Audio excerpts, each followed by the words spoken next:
کہ ایک بادشاہ تھا، وہ سمندری سفر میں روانہ ہوا تو ایک غلام اس کے ساتھ بیٹھا. تو جب وہ کشتی ڈولتی تھی، ہچکولے کھاتی تھی تو وہ چیخے مارتا تھا، تو کشتی والوں کا سکون برباد ہو گیا. ایک دانا شخص تھا، اس نے کہا بادشاہ اگر آپ اجازت دیں تو میں اس کو چپ کرواؤں. اس نے کہا یہ تو کمال مہربانی ہوگی. تو اس نے دو نوجوانوں کو کہا کہ اس کو ذرا ہاتھوں سے پاؤں سے پکڑ کر کے پانی میں غوطے دو. تو اس کو پانی میں پھینکا، جب وہ ڈوبنے لگا نکالا اور کشتی میں بٹھایا. وہ چپ کر کے بیٹھ گیا، اب کوئی چیختا نہیں ہے. تو بادشاہ نے کہا کہ اے دانا شخص، مجھے سمجھ نہیں آئی کہ یہ شخص کو آپ نے کیسے چپ کروا دیا. کہا بادشاہ دریا میں غرق ہونے کی تکلیف کو نہیں جانتا تھا، اس لیے کشتی کی سلامتی کی قدر نہیں تھی اس کو. اب اس نے وہ غرق ہونے کی تکلیف دیکھ لی، اب کشتی کی سلامتی کی اس کو قدر ہو گئی ہے. تو اللہ نے جو ہمیں عطا کیا ہے، آپ دیکھیں کہ اس سے نیچے کتنے لوگ بستے ہیں. جب آپ نیچے فرشت دیکھیں گے جو بیچارے نانے شبینہ کو ترستے ہیں.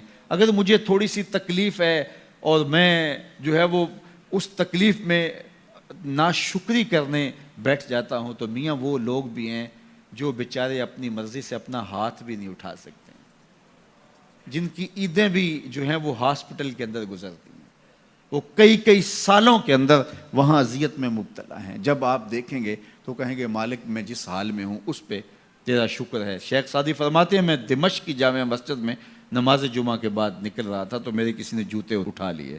تو یہ شروع سے ہوتا آیا ہے. تو کہتے ہیں کہ میں ننگے پاؤں جا رہا تھا اور میری حالت یہ تھی کہ میں جوتا خریدنے کی استطاعت بھی نہیں رکھتا تھا.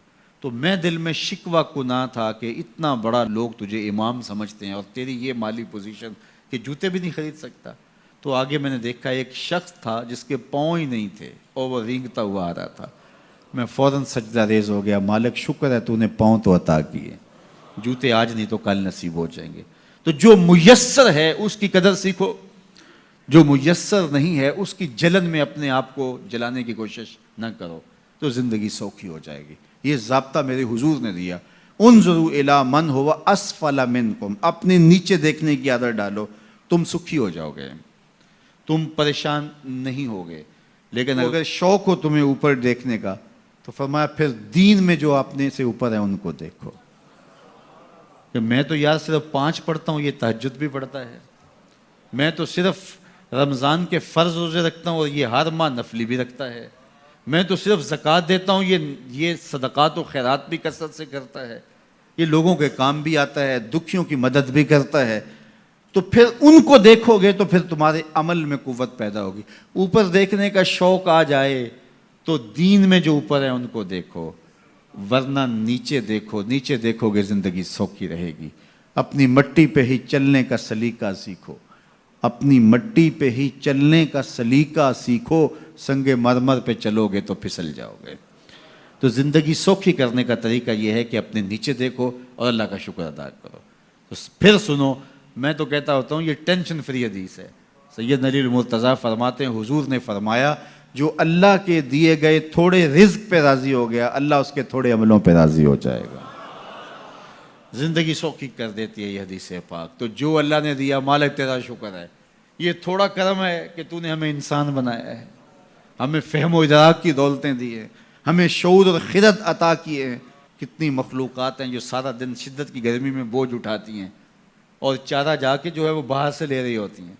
وہ بھی تو تیری مخلوقات ہیں. تو نے ہمیں انسان بنایا، انسانوں کے گھر میں پیدا کیا. اور میں اور آپ تو اس کا شکر ادا نہیں کر سکتے کہ ہمیں اللہ نے محمد عربی کا غلام بنایا ہے، حضور کا امتی بنایا ہے. میری خوش قسمتی میں تیرا امتی، یہ میرا مقدر ہے، یہ آپ کا مقدر ہے. جس کے لیے نبی آرزویں کرتے رہے، تمنائیں کرتے رہے، لوگ راہیں تکتے رہے، منتظر رہے، صدیوں انتظار کرتے رہے، لیکن ہم نے کوئی انتظار نہیں کیا. آنکھ کھولی، ہمارے والد صاحب مسجد سے مولوی صاحب کو بلا لائے. انہوں نے کان میں آ کے اذان دیتے ہوئے کہا مبارک ہو، تو حضور کا غلام بن کے آیا.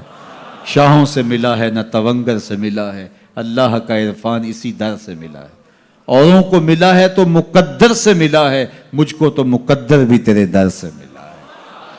یہ میری اور آپ کی خوش بختی. تو جتنا بھی شکر ادا کریں تھوڑا، تو لوگوں کے کام آئیں، لوگوں کے لیے جو ہے وہ خیر کی چابی بنے اور شر کا تالا بنے.